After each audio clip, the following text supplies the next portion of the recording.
Nous sommes de retour sur le plateau d'Africa 24 pour la suite de cette émission consacrée à l'élection présidentielle qui aura lieu le 7 octobre prochain ici au Cameroun, d'où nous émettons en direct. L'émission d'aujourd'hui est consacrée aux enjeux du scrutin et aux forces en présence d'entrée de jeu. On a quand même balayé un peu la question et avant que nous ne marquions la pause, M. Ntamak était en train de dire que les jeunes, on sent une certaine désaffection des jeunes avec la chose politique. Comment est-ce que vous expliquez ça, vous? La jeunesse camerounaise ici fait face à une situation un peu confuse parce que quand on parle de jeunes, cette jeunesse est divisée. Il y a une jeunesse qui appartient à l'État, c'est-à-dire les jeunes qui se trouvent dans l'administration centrale. Mais ces jeunes qui appartiennent à l'État, est-ce qu'ils adhèrent à la chose politique? Ils adhèrent, sûrement une bonne partie adhère parce qu'il y a des promotions. Il y a des promotions et un certain nombre d'avantages. Mais il y a une autre jeunesse qui est plus nombreuse ici, qui n'adhèrent pas. C'est pour ça que le processus, en termes d'inscription sur les listes électorales, a connu un échec, par exemple, du côté de Cabra Devi, qui a lancé 11 millions d'inscrits. Hein? Aujourd'hui, on voit par exemple que cette jeunesse ici, au regard des faits, au regard des meetings autres, adhère sûrement à sa doctrine, mais sauf que cette jeunesse ne l'a pas soutenue dans le cadre de ce mouvement. Donc ces jeunesses ont été divisées, fragilisées par un certain nombre de mécanismes qui sûrement sont mis en place par le pouvoir en place. Donc il y a des difficultés donc, pour déterminer le rôle de la jeunesse au niveau face à une élection présidentielle comme celle-ci.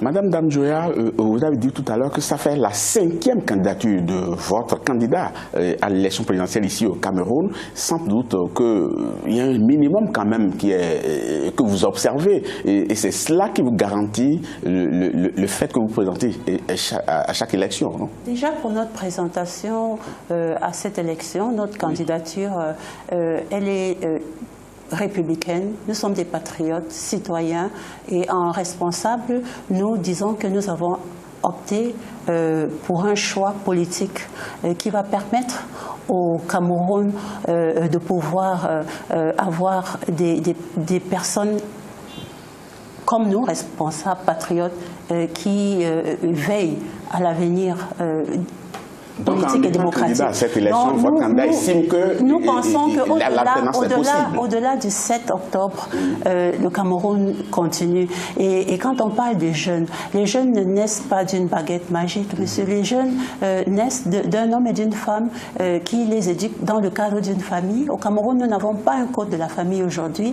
Les jeunes aujourd'hui, entre 18 et 30 ans, si vous voulez qu'on dépasse la barre de 25 ans, ont grandi dans des conditions qui ne leur permettent pas d'asseoir vraiment et d'être épanouis avec une éducation, avec les lycées où il pourrait y avoir des professeurs qui n'adhèrent pas à un régime. Parce que l'autre problème du Cameroun, c'est que parce que le président de la République est président du parti au pouvoir, alors tous les cadres, tous les fonctionnaires, les professeurs, ils vont se sentir obligés d'adhérer au pouvoir. Aujourd'hui, vous n'allez voir aucun directeur, aucun responsable. Tous sont en campagne électorale. Et c'est pour ça que nous disons que Elekam a beaucoup à faire parce que c'est injuste. D'un côté, monsieur le ministre disait que ce n'est pas eux qui sont responsables du gouvernement, mais en fait, c'est eux qui maîtrisent. Ils ne sont pas responsables des élections. Elekam ne la parole tout à l'Assemblée nationale. Et quand moi, en tant que député, j'interpelle Elekam à l'Assemblée nationale, qui vient reprendre, c'est le ministre de l'AT. Même en commission des lois, je suis membre de la commission des lois constitutionnelles. Quand il y a un test de Elekam qui vient au niveau de ma commission, eh bien, ce n'est pas Elekam qui est représenté. C'est pour ça que nous disons que Elekam n'est pas indépendant. Et les jeunes du Cameroun de 18 à 25 ans, de quoi est-ce qu'ils ont été formés? Je me souviens, le président, le docteur Adamou Ndamjoya, il dit qu'il a été ministre à 30 ans. Il a été ministre à 30 ans, mais quel parcours il a eu? Il était professeur, c'était un diplomate. Et la génération de cette époque avait une formation que celle d'aujourd'hui, malheureusement, ne peut pas l'avoir. Allez voir les conditions dans lesquelles nos étudiants travaillent dans nos universités. Pas de bibliothèque, monsieur. Donc, quelle jeunesse voulez-vous avoir au Cameroun? De quelle famille sont issus de ces jeunesses-là? Vous dites que vous avez tout donné à faire, que le produit a tout donné à la jeunesse et c'est la jeunesse qui ne prend pas ses responsabilités. Dites-nous concrètement ce que vous avez observé. D'abord, je n'ai jamais dit que la jeunesse ne prend pas ses responsabilités. D'accord. La jeunesse prend ses responsabilités. Si vous voulez qu'on parle de notre parti, nous avons ce que nous appelons un organe spécialisé pour les jeunes, où ils font un certain nombre d'activités importantes. Nous ne prenons pas la place des parents. Moi, je ne veux pas parler de l'éducation des enfants ni des jeunes. Mais ça commence par là. On est tous d'accord que l'éducation commence par la famille. Et c'est bien pour ça que le président Biya a créé un ministère de la promotion de la femme et de la famille et qu'il fait du bien-être des Camerounais une priorité et qu'il fait aussi d'une priorité la femme et les jeunes. Vous comprenez ça? Oui, mais Mme Joya pose un problème très important. Elle dit qu'on a l'impression que l'administration est confondue au parti. L'administration ne peut pas être confondue au parti. Oui. Parce que Madame Joya, c'est... Tous les anciens sont en campagne électorale pour le RDPC. Mais la preuve, c'est que moi, je suis à Yaoundé. Vous m'avez appelé ce matin. C'est ce matin qu'on m'a dit que je passais à cette émission. Et je suis là. Je n'étais pas hors de Yaoundé. Donc, c'est déjà une preuve que ce qu'elle raconte n'est pas vrai. Et dans mon propre cabinet, vous pouvez venir voir. Ce n'est pas sûr. Si je ne me limite qu'à mon cabinet, je peux parler des autres cabinets de ministres. Vous avez des hauts fonctionnaires qui appartiennent à d'autres partis politiques. Donc, les Camerounais, une des choses que le président Biya a faites, c'est qu'il a libéralisé vraiment et il a libéré les énergies. Le Camerounais aujourd'hui se sent libre d'aller dans le parti qu'il veut et il a une promotion dans l'administration. Allez je vous cite le parti qui est aujourd'hui le leader de l'opposition, le SDF.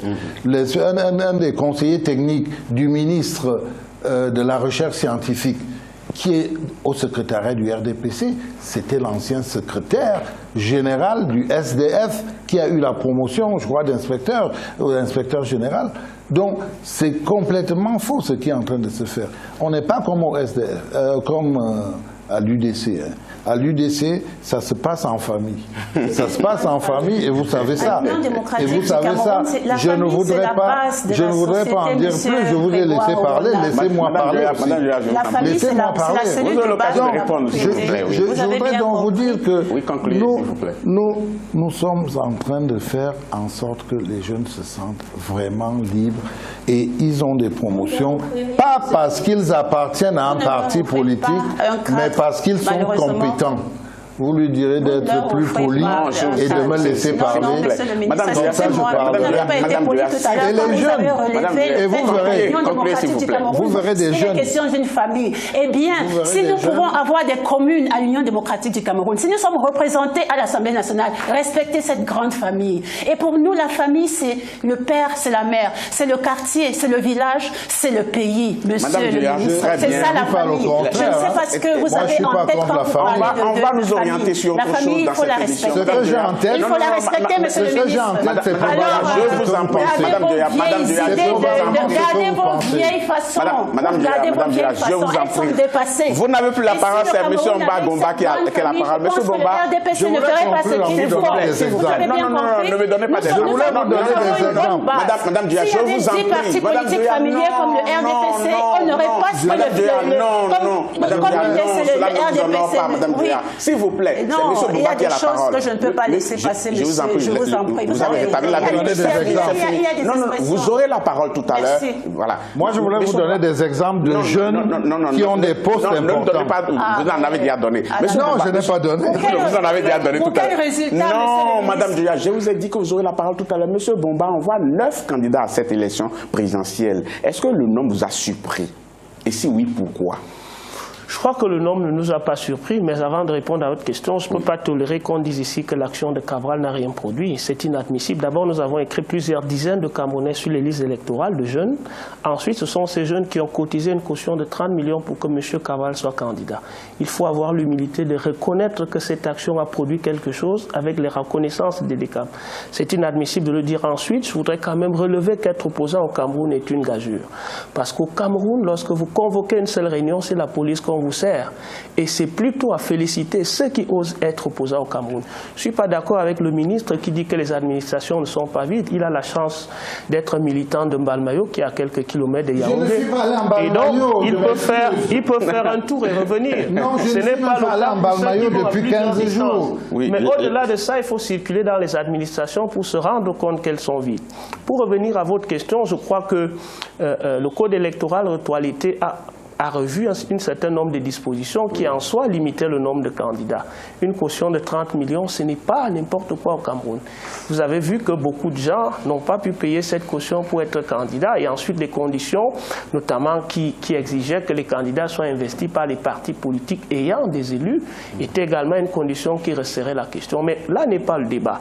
Qu'on ait 1000 candidats ou 2000 ou 3000 candidats ou 2 ou 3, l'essentiel c'est un code électoral consensuel. Tant qu'on n'a pas résolu cette question-là, Monsieur Babilas, qu'on ait 2 ou 3 ou 4 questions, on n'arrive pas au même résultat. La question, c'est de savoir, est-ce que le président que nous aurons le 7 octobre prochain est un candidat légitime? Monsieur le ministre peut vous lister le nombre de jeunes qui peuvent aller aussi ou là et qui ont été nommés et tout ça, mais si ce sont des jeunes du RDPC, ça ne règle pas la question. La question de fond est celle de savoir, est-ce que tous les Camerounais se sentent partie prenante du développement de notre pays? Est-ce que nous sommes tous dans un même moule, d'accord pour ce qui est fait? La question c'est non. Si on regarde simplement comment notre pays est divisé, si on regarde simplement le nombre de Camerounais qui fuient tous les jours, qui traversent le désert à pied pour aller en Europe, il y a donc un problème de fond. Nous pensons que l'élection du 7 octobre prochain, au-delà de la question de la longévité de M. Biya, qui peut poser un certain problème sur sa capacité à gouverner, en termes du temps qu'il a passé, en termes de son âge, mais quel est le chef de l'État que nous voulons pour le Cameroun aujourd'hui? Est-ce que nous voulons rester dans la situation actuelle avec les résultats que nous connaissons du Cameroun aujourd'hui sur les différents secteurs de la vie publique? On peut prendre le secteur économique, les autres secteurs, et je vous ai dit, c'est M. Biya lui-même qui convoque cette terminologie. Inertie, enrichissement illicite, corruption, c'est lui-même qui fait ce diagnostic. C'est la preuve que, au-delà de M. Grégoire Ouna, qui peut faire l'apologie d'un système, celui qui gouverne ce système reconnaît que le système a des problèmes. Et s'il a des problèmes... Ne serait-ce que sur cet aspect-là, quand on voit que ce sont les propres collaborateurs du président de la République qui sont aujourd'hui en prison, comme vous le dites, c'est tout à l'honneur du système du parti au pouvoir. Monsieur, la question c'est de savoir, est-ce qu'après qu'on ait mis ces collaborateurs à prison, la corruption s'est arrêtée? Que non. Je vous invite à lire les derniers chiffres de l'Institut national de la statistique ou bien des autres institutions comme la CONAC qui démontrent toutes les années que rien ne s'est arrêté. Ça veut dire qu'on a arrêté quelques straponteurs pour justifier ceci ou cela, mais ça ne va pas mieux. Et si ça ne va pas mieux, il faut tirer les conclusions, c'est-à-dire il faut changer le management. C'est-à-dire le disque qui fonctionne depuis a des problèmes, il est rouillé. Mais il faut le faire dans les urnes, justement. Il faut le faire dans les urnes et ça, c'est démontre de l'efficacité des différents candidats à pouvoir solliciter le suffrage des Nous proposons les solutions et nous disons aux Camerounais, ce n'est pas une question de jeunesse, ce n'est pas une question de vieux, c'est une question de projet, c'est une question de programme. Merci. Est-ce que le programme qui est en place, le programme que les candidats proposent est celui qui peut résoudre les problèmes qui sont les nôtres? C'est ça la véritable question. Monsieur Ntama, quand vous voyez l'offre qu'il y a aujourd'hui, je vais parler des candidats, est-ce que vous pensez que c'est assez représentatif quand même de la population camerounaise aujourd'hui? Oui, d'entrée de jeu, on peut le dire, au regard des replis identitaires, de la provenance des 9 candidats, il y a une sorte, se dégage quand même une sorte de représentativité. Mais cela ne suffit pas, parce que l'opposition, je m'inquiète toujours sur l'opposition camerounaise. L'opposition aujourd'hui, on n'a pas une opposition au Cameroun. Mais qu'est-ce que vous le faites justement? Parce que ce discours, je l'ai entendu sans jamais comprendre. On a par exemple, on a 2 partis. Il y a le RDPC, le parti au pouvoir, et les 8 autres. Oui, qui appartiennent dans l'opposition. Mais sauf que dans cette opposition, il y a des divisions énormes. Il y a des divisions énormes. Oui, mais l'opposition n'était pas obligée de faire une candidature unique. Non, dans le contexte actuel, les rapports de force sont déséquilibrés. Voilà. Le RDPC, c'est une machine. Nous ne nous voilons pas des yeux. Le RDPC, c'est une machine. Vous apportez de l'eau au moulin de... Non. Il y a des faits. Il y a des faits. Quand vous regardez l'organisation des élections depuis 92, 2004, 2011 et 2018, certes, il y a des améliorations. Mais le parti au pouvoir est mieux structuré. Le parti au pouvoir a mis des technologies de capturation du pouvoir. J'ai pris le cas tout à l'heure des inscrits sur le nombre d'électeurs que M. Omba est revenu. J'ai dit effectivement qu'au regard des résultats, on parle de 6 millions aujourd'hui, 500 en 2018, n'est-ce pas, électeurs. En 2011, je pense que c'était plus de 7 millions. Qu'est-ce qui n'a pas marché? Qu'il y ait régression. Malgré l'action de Cabral. Effectivement, je ne parle pas en termes de contribution, mais en termes d'apport. Est-ce que le mouvement 11 millions a amené les Camerounais à gérer au mouvement 11 millions de faire inscrire les Camerounais? Non, mais bien sûr, il faut poser la question à Eleka. Est-ce que Eleka a fait son travail? Oui, mais ce n'est pas 11 millions de nous sommes dans un État. Attention. Nous sommes dans un État. 11 millions n'est pas l'État. Il y a des institutions qui sont dans un État. Mais qu'est-ce qu'elles ont fait? Parce que l'élection ne change pas. Parce qu'apparemment, quand on observe la mouvance politique, c'est comme si l'État, comme il y a élection présidentielle le 7 octobre, l'État ne fonctionne plus. Il y a des institutions pour ça. Il y a des institutions. On a encore un président de la République. Mais c'est une action citoyenne quand même qui mérite d'être. Dire que ça n'a pas marché, ça m'étonnerait. Ça m'étonnerait. Le candidat Cabral, sûrement peut-être, n'est pas accepté ou n'a pas été accepté au départ. Oui, mais on n'était pas encore au dépôt des candidatures. On ne savait pas s'il serait candidat ou pas au moment où l'opération a été lancée. S'il vous plaît, je vais quand même lire quelques réactions des téléspectateurs. Il y a Gisèle de Soumangui à Yaoundé qui dit « Nous souhaitons que les élections se déroulent dans le calme, la paix et la sérénité ». Il y a Pascal de Bonamoussadi à Douala. Rien de bon ne sortira du fait du Paul Biya est partie prenante. Martine de Mimbouman à Yaoundé dit « Nous souhaitons également que Elecam prenne des dispositions afin que le matériel soit distribué à temps et dans tous les bureaux de vote. » Serge de Bouya, nous souhaitons également que Elecam prenne des dispositions afin que le matériel soit distribué à temps et dans tous les bureaux de vote. Bonsoir le panel, je suis Serge de Anguissa. Ce que j'attends en particulier, c'est le changement. Il y a Beta Alpha qui dit « Je n'ai aucune attente, aucune surprise, aucune opposition, car les mêmes causes produisent toujours les mêmes effets. » Chers téléspectateurs, nous sommes en direct du Cameroun dans le cadre de l'élection présidentielle qui aura lieu le 7 octobre prochain. Et je vous l'ai dit d'entrée d'émission, chaque soir, vous aurez droit à un débat consacré à un thème majeur de la campagne électorale. Et nos équipes sont déployées un peu partout ici au Cameroun pour suivre les candidats, rapporter les propos, dire les discours qu'ils tiennent. Et c'est à travers le journal de campagne et que nous allons suivre tout à l'heure.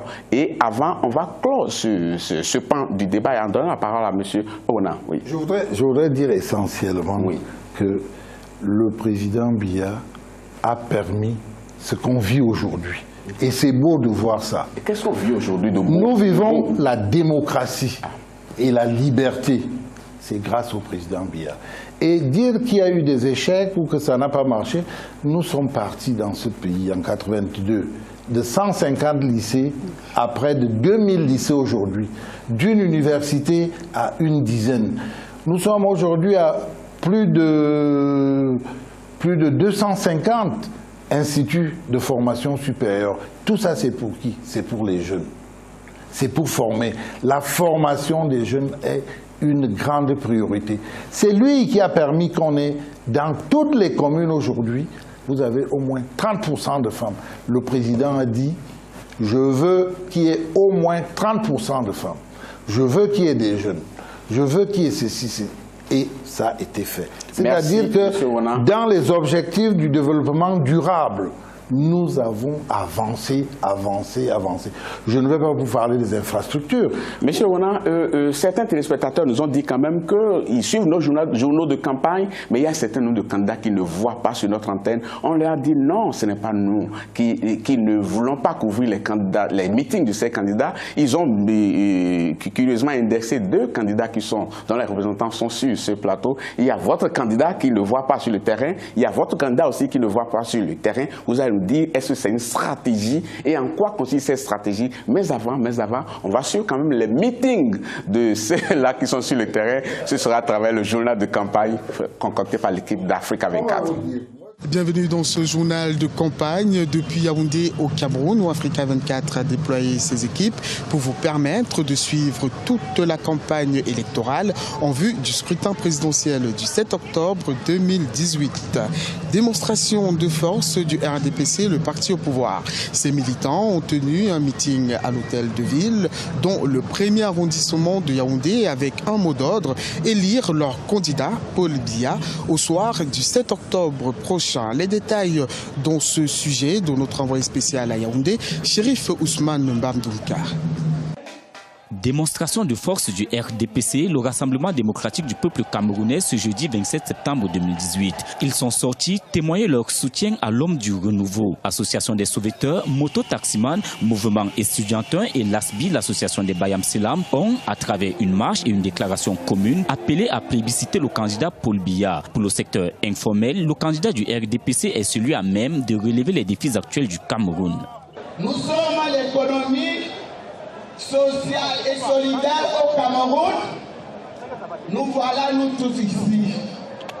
Je vais d'abord remercier l'approche du MINAC de se joindre à la société civile pour que nous aussi, qu'on entende nos voix.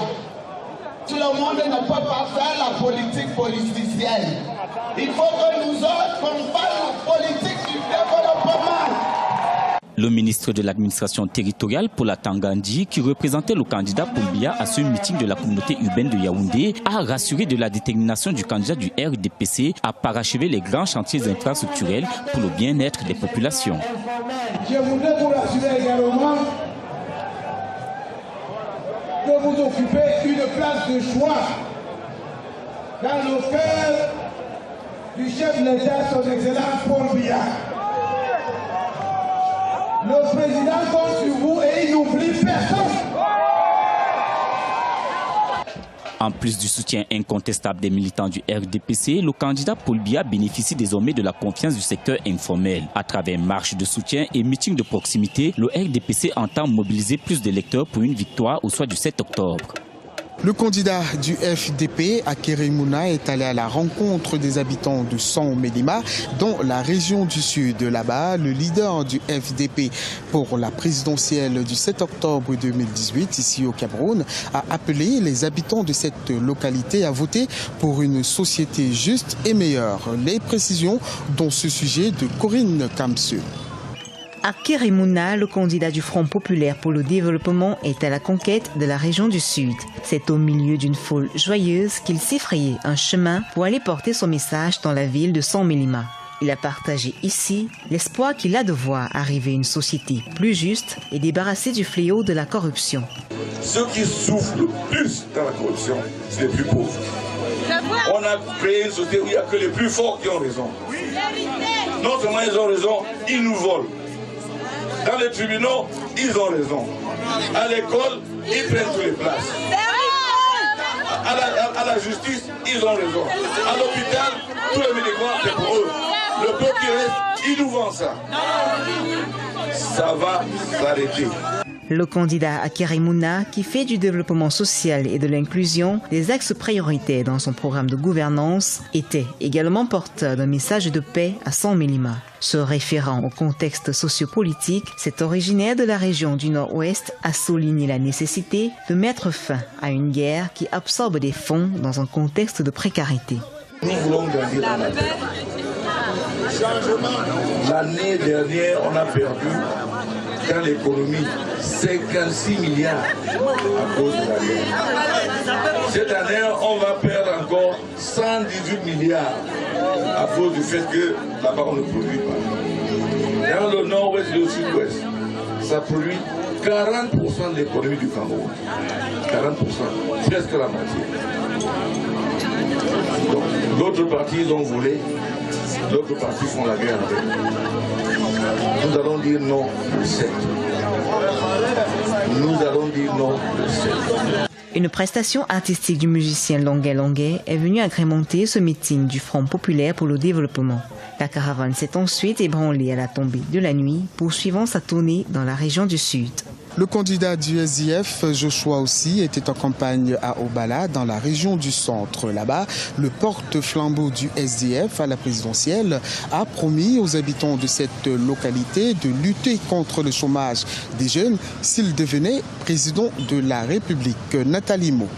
Meeting électoral du candidat du Social Democratic Front, Joshua aussi, dans la ville d'Obala, le lieu d'apporter à ses militants de la localité un message axé sur le changement et l'emploi des jeunes. Selon Joshua aussi, si 27% des jeunes sont au chômage au Cameroun, cela est dû à la malgouvernance de l'administration en place. Pour lui, les ressources sont nombreuses pour assurer l'accès à l'emploi pour tous les jeunes. Qu'il n'y a pas de travail pour les jeunes. Je dis que ce n'est pas le travail qui manque. S'il y a un gouvernement qui ne vole pas, il y aura l'argent pour la jeunesse. Au Cameroun, 75% de la population est âgée de moins de 25 ans. Dans son plan de campagne, Joshua aussi promet de mettre en place un fonds de garantie pour l'entrepreneuriat jeune d'une valeur de 10 milliards de francs CFA par État fédéré dès la deuxième année de son mandat en cas de victoire. En effet, l'homme politique milite pour une meilleure redistribution des richesses nationales. Que ce pays appartient à la jeunesse. On me dit, tu vas faire comment, ils sont trop nombreux. Je dis, je préfère qu'on partage ce qu'on a entre beaucoup plutôt que de ne rien faire et laisser le peu de gens qui sont à Yaoundé tout bouffer. Dans la commune d'Obala, les militants du Social Democratic Front se sont engagés à soutenir leur candidat Joshua aussi pour la présidentielle du 7 octobre 2018. L'arrondissement du département de la Léquié s'est dit prêt pour le changement, incarné selon eux par le principal parti de l'opposition du Cameroun. Cabral Libye était en meeting à Soie, dans la Mefou à Famba. Là-bas, le candidat du parti Univers a appelé les jeunes à retirer leur carte d'électeur afin de le conduire au palais présidentiel. Les détails dans ce sujet de notre envoyé spécial à Soie, Viviane Lebaokel. À Soie, dans le département de la Mefou et à Famba, le candidat du parti Univers, Cabral Libye, est venu encourager ses électeurs de la communauté estudiantine d'aller massivement devant les urnes le 7 octobre prochain pour le porter à la victoire. Alors si on ne négocie plus, on va simplement leur montrer. Ce sera dans la paix, dans la démocratie. N'est-ce pas, vous avez vos cartes d'électeurs? N'est-ce pas, vous allez voter? Et qui va gagner? Une fois élu, Cabral Libye promet aux jeunes étudiants porteurs de nombreuses doléances de reformer l'État afin d'accorder une place importante à la jeunesse dans la prise de décision. Regardez bien comment vous êtes jeune. Est-ce que lorsque vous avez la carte d'électeur, est-ce que la carte d'électeur d'un vieux dépasse la carte d'électeur d'un jeune? Est-ce que la carte d'électeur d'un vieux compte double? Pourquoi lorsqu'il faut diriger le pays, vous ne pouvez pas diriger le pays?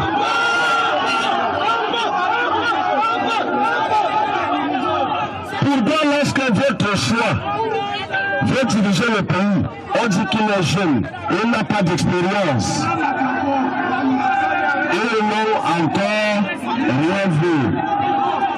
Tout en encourageant ces populations à retirer leur carte d'électeur, le candidat du parti Univers a insisté sur la nécessité de veiller au grain durant l'opération de comptage de voix.